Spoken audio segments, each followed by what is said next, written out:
Si Jose Corazon de Jesus, na kinalaman din sa kanyang sagisag panulat na Joseng Batute, ay isang manunula at manunulat noong panahon ng mga Amerikano. Nga pala, kamusta? Ako si Angge at kasama ko sina She at Chi sa podcast na ito. Sa episode na to, pag-uusapan natin si Jose Corazon de Jesus at ang impakto niya bilang isang manunulat. Ngayon, ang hindi alam ng karamihan ay binigyan siya ng pangalang Jose Cecilio de Jesus at pinalitan niya ito dahil sa kanya korason Espanyol ng puso ay mas angkop sa filosofiya niya. Sa pag-usap ng pangalan, ang katotohanan ay maraming sagisag panulat siya na tumutugma sa iba't ibang tema ng ginagamit niya. Pusong hapis sa mga romantikong gawa, mahirap sa mga komentaryong tungkol sa pro-labor, water lily sa mga gawaing may impluensya galing sa Ingles na experimental, at marami pang iba. Ang alam natin ay meron siyang 11 sagisag panulat at lahat ay nakapaloob sa kanyang nasyonalistang ideya. Hi po! Ako po si Chi Pagilagan at ang tula na tatalakayin natin ay pinamagatang Isang Punong Kahoy. Una, upang dagdagan lamang ng konteksto, sinulat ito ni Jose noong kanyang huling sandali sa buhay. At nakikita talaga to sa pagsusulat na pahusayan talaga niya ang kanyang paggamit ng wika. At higit pa doon, ang tema ay isang existential na tema na kumpara sa iba niyang mga gawain na nasyonalista ang tema. Well, hanggang ngayon naman, hanggang sa tulang ito. Pero mas onte per se. Pero sa temang ito na ginamit niya, talagang mas ginawa niyang personal. Ginawa niyang sarili niya lamang na ang mga pinagdaanan niya kasama ang tema ng relihiyon at salvation.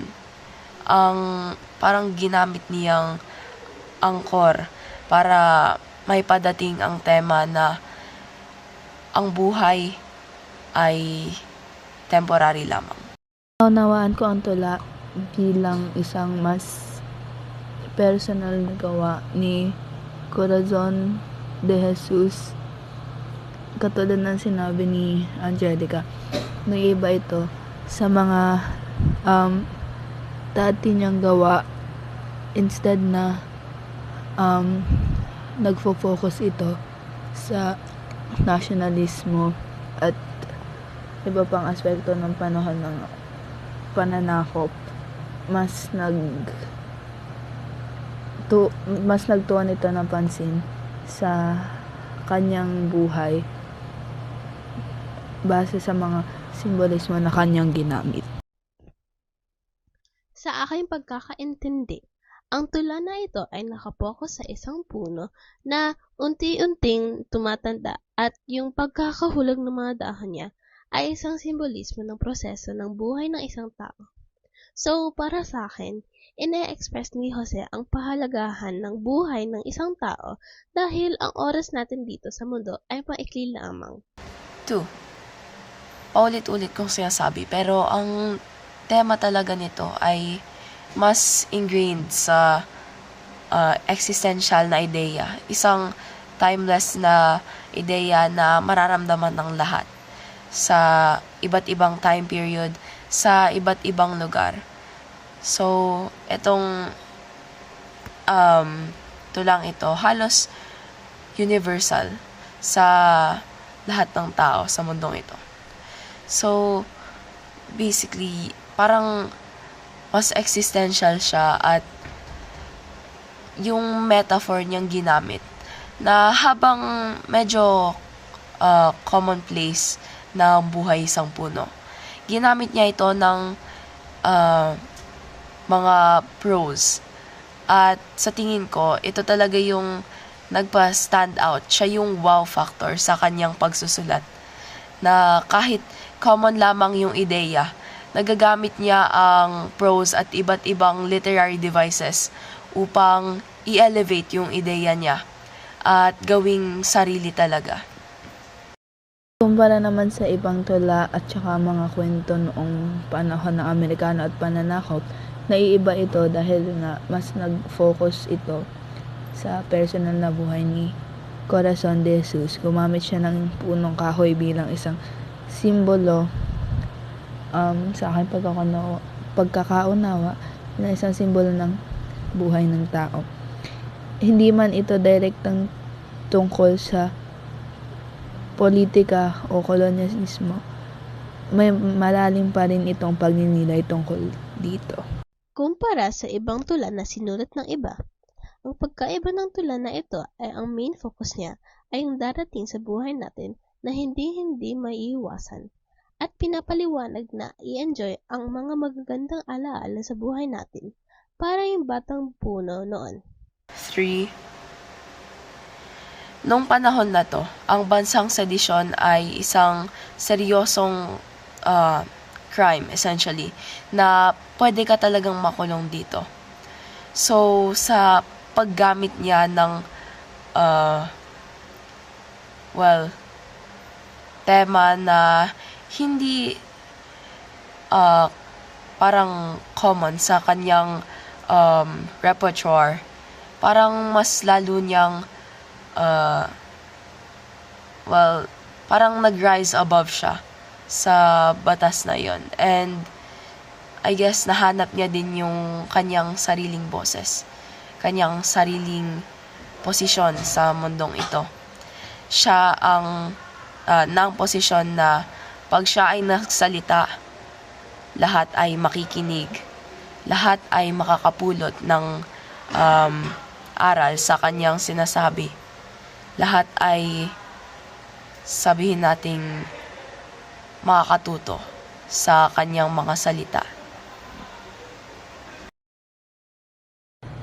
Na kahit mas nag-focus ang tulang ito sa yun nga personal na pananaw ni Corazon de Jesus sa kanyang pamumuhay, sa akin palagay nakaka-apekto din ito sa buhay ng mga Pilipino sapagkat kahit paano nakatulong ito sa pagising ng damdamin at pagninilay ng mga Pilipino at pinaalala nito ang pagpapahalaga sa ating mga buhay at sa bansa na rin. Dahil ang mga Pilipino noon ay may mga pinagdadaanan na mahirap, ang tula na to ay parang mensahe sa kanila na ipakita ang identidad natin bilang Pilipino at i-practice ang nationalismo natin kahit na mahirap ang buhay noong panahon na yon. 4. Sa malalim na analysis, ang nahanap kong pinakamahirap actually ay mga matatalinghagang salita. At habang kailangan naman din ito para may pahiwatig ang isang buhay na well-lived, medyo mahirap siyang maintindihan. So, for my purposes, and siguro iibahin ko sa tulang ito ay ang mga malalalim na salita.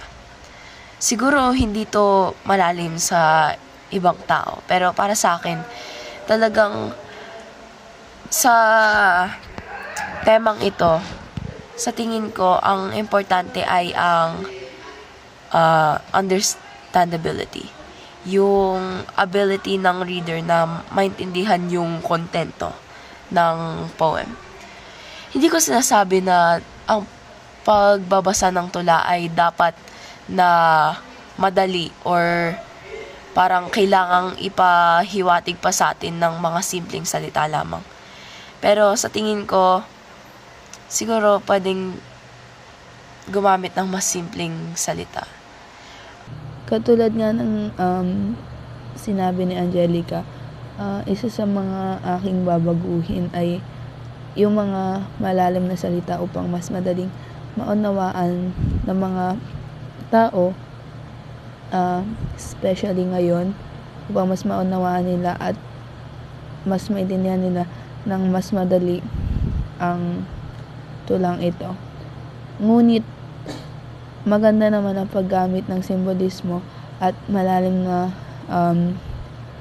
damdamin at nakatulong ito sa pagpapaganda sa akda. Totoo lang, medyo nahirapan ako maintindihan yung tula. Pero, I feel like, since ayun nga, most poems written during yung panahon ng Amerikano was parang a silent protest sa mga Amerikano. Gets ko yung message and paano siya na-convey para ma-express ni Jose yung nationalismo for the Filipinos and yung paggamit niya ng metapora at simbolismo. 5. Sa fast-paced na mundong ito, bawal kang tumigil. Bawal kang mag-pause at mag-isip ng ayos. Kasi there's the next big thing. There's the new hype that you should be prepared for and all of that.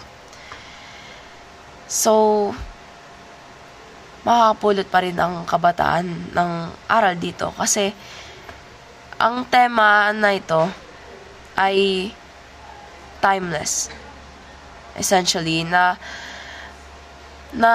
mababasa mo ang tulang ito at maisip mo na ano ba talagang ginagawa ko? Importante ba to? Kung ako ba'y mga 60 na, maisip ko ba tong importante sa aking buhay? Kasi yun yung mga tanong na mapapaisip ka sa habang binabasa mo tong tulang.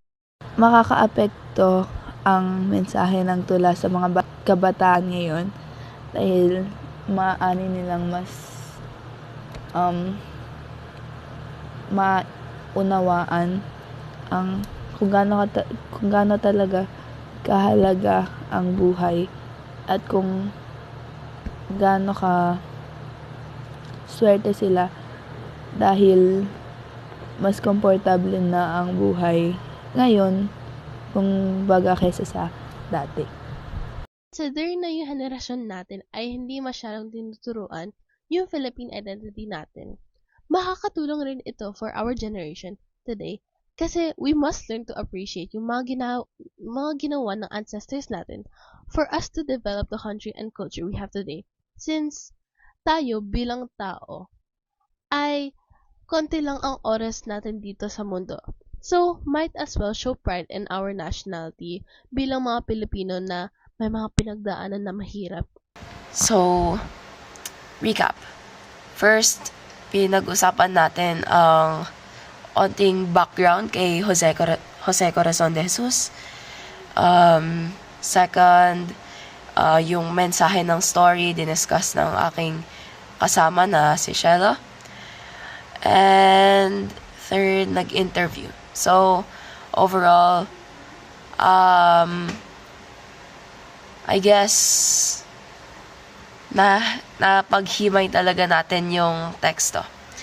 And, onting summary lang. So, basically, ang tulang ito ay tungkol sa buhay ni Jose Corazon de Jesus o yung persona niya sa tulang ito bilang isang author. So, ayun nga. That's pretty much it.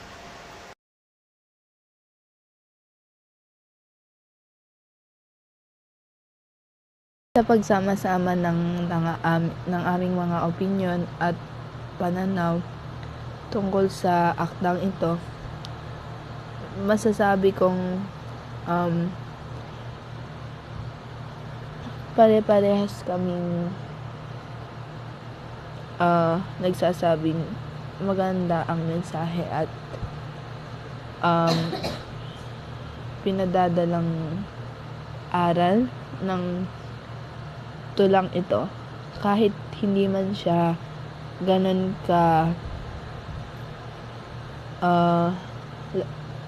kahit hindi man siya ganun ka connected sa nationalismo, maganda pa rin ang nais iparating ng tulang ito lalo na nung panahong yun. Kami ulit po si Angge, Shelo at Chi. At ito po ay ang tapos ng ating podcast episode. Thank you po for listening.